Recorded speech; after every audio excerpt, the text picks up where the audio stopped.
definitely comment. I love the comments, and I will try to reply. And definitely hit that subscribe button, please. And those of you that are returning, I see you. I know, I recognize you. Thank you so much for coming back. I couldn't do this channel without you, so thank you so much. So yeah, let me help you with some sleeping tonight. I'm gonna read from the book Chicken Soup for the Soul, Life Lessons from the Dog.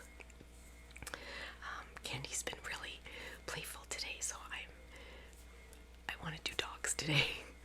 We can do cats another day, because Bella's, my cat too.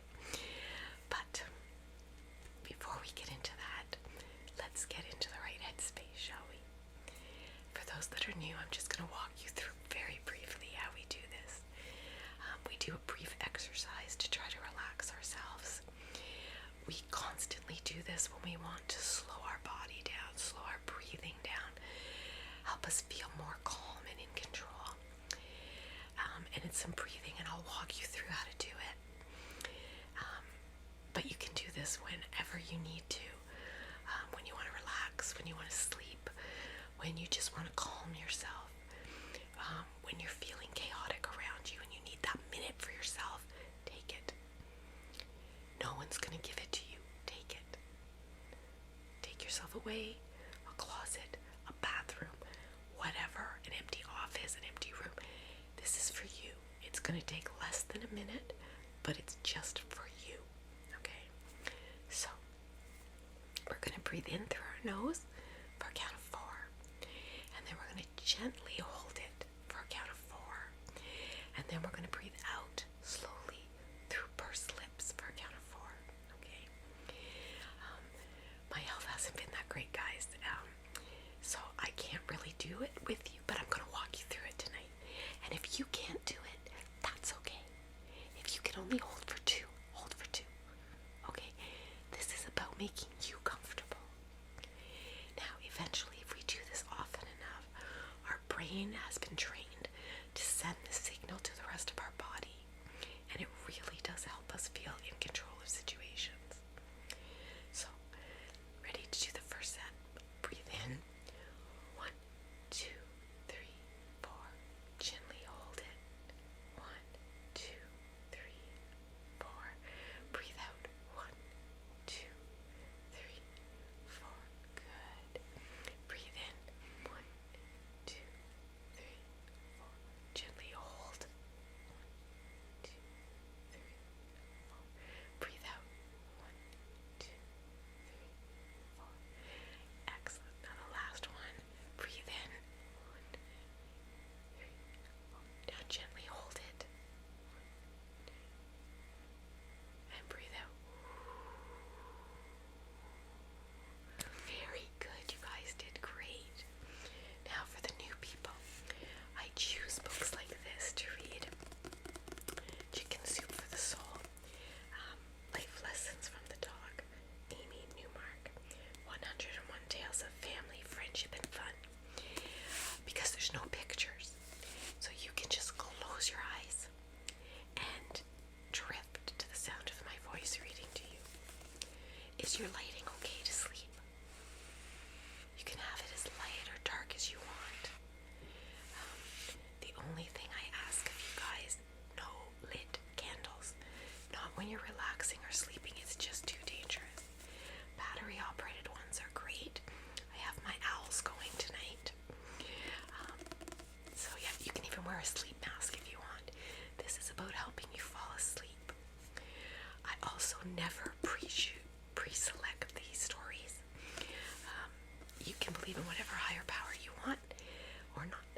I have faith that I will open this book and find the story that somebody needs to hear tonight. Maybe it's you or you. So I also will be looking down while I read, because my glasses, the ring light leaves a real glare on them, and I don't want anything to distract you. Okay? Just gently touching the mic cover.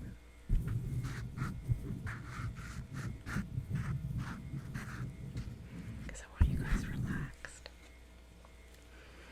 So get yourself comfy on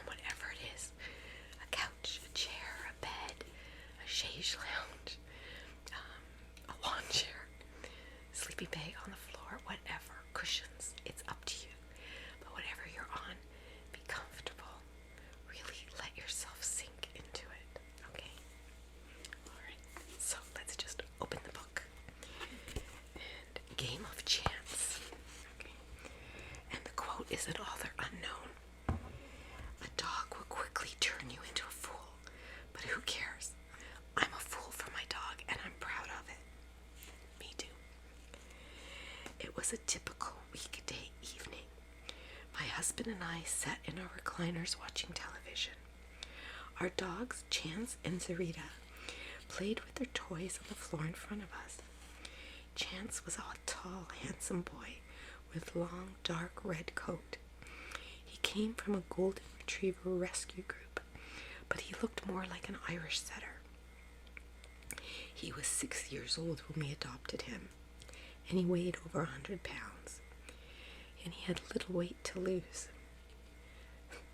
Zarita is my little fawn-colored chihuahua. Even though she only weighs 5 pounds, she has always ruled the roost. We got her as a puppy, and now at 12 years old, she is on her 5th big companion. 2 were already in the winter of life when she arrived at 6 weeks of age, and we adopted the other 3 as adults or seniors. Watching Chance and Zarita chew and shake their toys vigorously, I turned to my husband and said, "I have an idea. Take the bear into the other room and hide it while I hold Chance.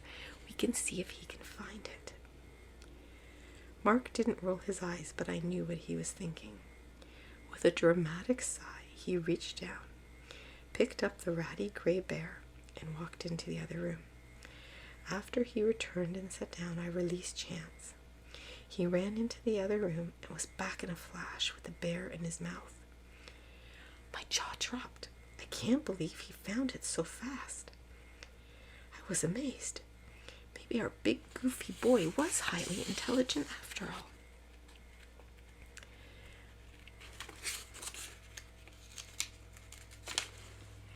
We tried the game again. Mark went into the other room and had the bear in a new place, while I had Chance in front of me. Mark sat back down, and I told Chance to get the bear as I pointed to the doorway. He trotted into the room, and in 2 minutes he came back with the bear clamped securely in his jaws. I could hardly contain myself as he proudly carried the gray bear over to me. Taking the bear, its fur wet with fresh drool, I praised him profusely. "Ooh, what a good boy, you're so smart." I rubbed his long, silky ears and I kissed his forehead. I looked over at my husband and asked if he could believe Chance could do that. "Not in a million years," he replied. My thoughts went to all we could do with this newly discovered talent. We could be a search and rescue team and save lost children. We could enter tracking competitions and win trophies. This was wonderful. My dog was smart. No, my dog was a tall, red, gorgeous genius. We could be famous.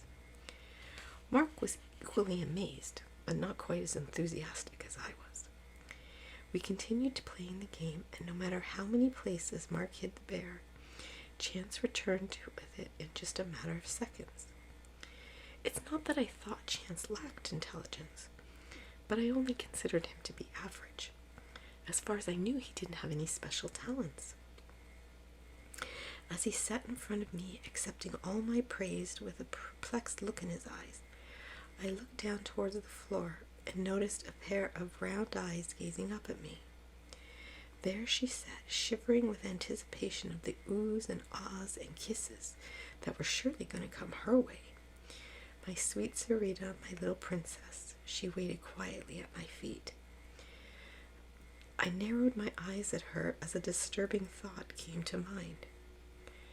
Where had she been, and what had she been up to as Chance demonstrated his new abilities? She always seemed to have a lot going on behind those expressive brown eyes in that tiny chihuahua head of hers. I had a sneaking suspicion that a big letdown was about to occur. Her erect ears were rotating in front and back like a radar antenna, and her active eyebrows let me know that her little pea-brain was working overtime. I looked at Mark. "Where was Sarita when you went into the other room?" "I have no idea." I picked her up. "Hide the bear again, but this time I'm going to hold Sarita." After he hid the bear, he told Chance, "Find the bear." Blank stare. "Get the bear." Nothing. finally he ran into the other room and he came back empty-mouthed. "Get the bear," I said. He left and came back with a snake. I got up. Sarita was in my arms and I went into the other room. Chance followed. He didn't search for the bear. He just watched me intently, hoping for a treat, I suppose. I put down little Miss Smarty Pants to see what she would do. She ran around my feet, looking up with expectation in those big round eyes. Just as I suspected, she had been following Mark because he had her favorite bear, and she watched where he hid the toy. Chance went into the other room to see what she was doing, not because he was following my commands. When he got into the room, she was already there with the bear. What a team! Disheartened, I plopped back down in my recliner and went back to watching whatever sitcom happened to be on. My dream of Chance and me becoming a renowned tracking team had been dashed for the time being. Debbie Mavity. That's funny. Okay, let's do one more. But yeah, that reminds me so much of, I could see Candy and Bella doing exactly that. We caught Bella one day up on the counter, which she's not allowed. And I had put the butter dish as far at the back because I was bringing butter to room temperature to bake. And I put it way at the back of the counter so that my little counter surfer Candy couldn't get to it because butter's her weakness.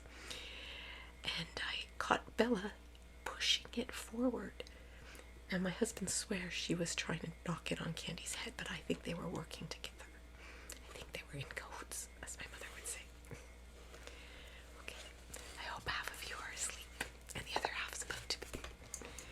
This one is called No Snacks for Judy. The belly rules the mind, and that's a Spanish proverb.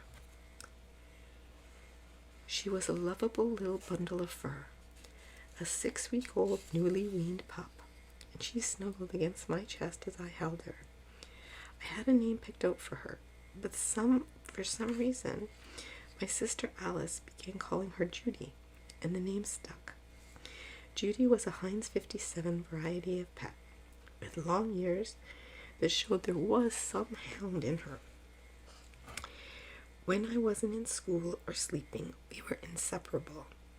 She was so sweet and friendly. She became a toy for every kid on the block. She never nipped, she never growled when they held her long ears over her eyes. Short and mid-size, she tolerated the little kids climbing on her back. Somehow she understood they were just playing. Judy, just over a year after Judy arrived, we discovered she was pregnant. When she had her litter, she became the doting mother to 4 little furballs who looked remarkably exactly like she did as a puppy. So she would not have any more litters. My parents decided Judy should be spayed. Mom took her to the veterinarian and came back with some startling news. The vet said Judy was overweight and could not be safely spayed until she lost some. So it was no more table scraps or snacks between meals, just 3 small meals per day. But after a few weeks, her weight had not come down, not even a pound. One day there was a knock on our door and it was a neighbor. She hated to complain, she said, but our dog was raiding her garbage can every day, and the cans of many other neighbors too. Apparently Judy was having nothing to do with her diet. She was finding her snacks elsewhere. After surveying the neighborhood and asking all the neighbors to please put their garbage can lids on tightly every day, we figured the problem was solved. But Judy still did not lose weight. In fact, now she was gaining more. A quick survey of the neighborhood again, and we were assured by each and every neighbor that they were no longer able to get into the garbage can. But she continued to gain weight, and we could not figure out how. And then, one day, I inadvertently stumbled upon the answer. I went to one of my favorite places 5 blocks from home, the ice cream parlor. As usual, Judy tagged along. As I sat outside enjoying my ice cream cones, one of my young friends came by. "I see your dog brought you along today," he said. What do you mean? Well, she comes here every day begging for ice cream. And you feed her? Sure, he said, we all do. She loves ice cream. Horrified at this news, I quickly explained that we were trying to slim her down. Then I gave stern instructions to him and his friends never to feed her again. And that did the trick. Soon she lost some weight and was spayed successfully. She remained my pet for years, mellow, happy, and a great companion. When I think back, I have to chuckle at her cleverness.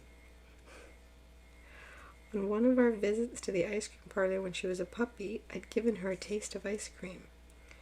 When she was put on her diet and could no longer rummage through the neighbor's cans, she remembered the ice cream parlor, and she learned quickly, as it was where she could be fed easily.